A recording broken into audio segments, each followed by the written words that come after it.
সেনাবাহিনীতে মাত্র 3% ছিল বাঙালি। এয়ারফোর্স নৌবাহিনী মিলে সেইখানে বাঙালিদের জন্য একটি প্যারামিলিশিয়া ফোর্স হিসাবে তিনি গণ্য করেছিলেন এবং প্যারামিলিশিয়া ফোর্স গঠন করবার কথা ছিল সেই 6 দফার ভিতরে। যেহেতু বাংলাদেশ থেকে অর্থ পাচার হয়ে যায়, সেটা রোধ করার জন্য এবং পাকিস্তানের যে আমাদের অর্থনৈতিকভাবে শোষণ করছিল সেটাকে ধরার জন্যই তিনি টু ইকোনমির কথা বলেছিলেন, দুইটি মুদ্রার কথা বলেছিলেন।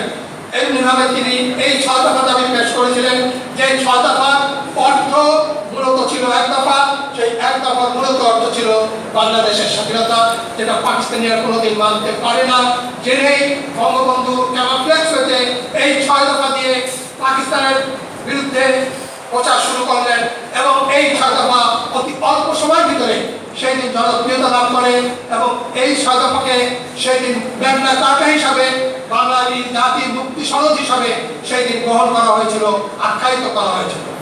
সেই দিন কিন্তু তৎকালীন পূর্ব বাংলায় আওয়ামী লীগের কোনো শ্রমিক সংগঠন ছিল না, শ্রমিক লীগের সৃষ্টি হয় নাই।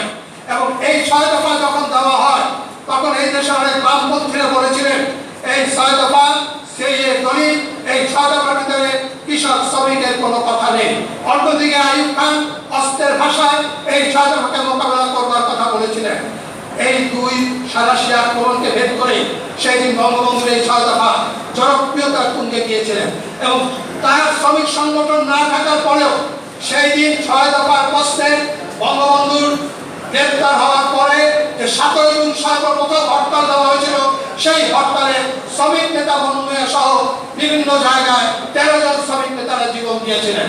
যদিও সেই দিন আওয়ামী লীগের কোনো শ্রমিক সংগঠন ছিল না, শ্রমিক সংগঠনগুলি বামপন্থীর হাতে, আরএসপির হাতে ছিল। তারপরে এই দেশের শ্রমিক সমাজ অকুণ্ঠ সমর্থন দিয়েছিল এই 6 দফাকে এবং বারবার তারা এই 6 দফা দেওয়ার পর থেকে বঙ্গবন্ধুকে যখন বিভিন্ন জায়গায় এই 6 দফা প্রচারের জন্য গ্রেপ্তার করা হতো, খুলনা, যশোর, সিলেট বিভিন্ন জায়গায় গ্রেপ্তার করা হয়েছে, তিনি উচ্চ আদালত থেকে জামিন নিয়ে আবার পরবর্তী জনসভা করেছেন। এমনিভাবে করতে করতে সর্বশেষ 8ই মে তিনি জনসভা করেছিলেন নারায়ণগঞ্জে এবং নারায়ণগঞ্জ থেকে জনসভা করার পরেই 8ই মে তাকে গ্রেপ্তার করা হলো পাকিস্তানের ডিফেন্স অ্যাক্টে এবং সেই থেকে 66 থেকে 1968 সাল পর্যন্ত তিনি ঢাকা কেন্দ্রীয় কারাগারে ছিলেন।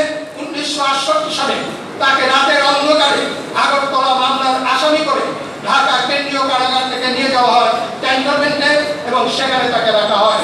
3 মাস পর্যন্ত এই দেশের মানুষ, তার পরিবার জানত না বঙ্গবন্ধু কোথায় আছেন, কিভাবে আছেন, বেঁচে আছেন কি বেঁচে নেই। আজকে এই 6 দফা দেওয়ার অপরাধে আইয়ুব খান যেমনিভাবে অস্ত্রের ভাষা মোকাবেলা করার কথা বলেছিলেন, তারা বুঝতে পেরেছিলেন শেখ মুজিবকে যদি শেষ করে দেওয়া না হয় তাহলে পাকিস্তান তারা রাখতে পারবে না, পূর্ব বাংলা আলাদা হয়ে যাবে। তাই সেই দিন আগরতলা মামলা দিয়ে তাকে ফাঁসি কাস্টে ঝুলানোর চেষ্টা করা হয়েছিল। এই দেশে সেই দিন ছাত্র সমাজ 11 দফা 6 দফার ভিত্তিতে 11 দফা রচনা করে আন্দোলন করে, আরেকদিকে শ্রমিক সমাজ থেকে শুরু করে সমস্ত জনগণ সেই দিন আন্দোলনে ঝাঁপিয়ে পড়ে, কারফিউ ভঙ্গ করে, বারবার কারফিউ ভঙ্গ করে সেই দিন আগরতলা মামলা থেকে বঙ্গবন্ধুকে মুক্ত করে আনা হয় এবং বঙ্গবন্ধু মুক্ত হওয়ার পরেই মূলত এই দেশে কর্তৃত্ব, রাষ্ট্রীয় ভার সেই দিন থেকে কিন্তু প্রকৃত অর্থে বঙ্গবন্ধুর উপরে অর্পিত হয়েছিল।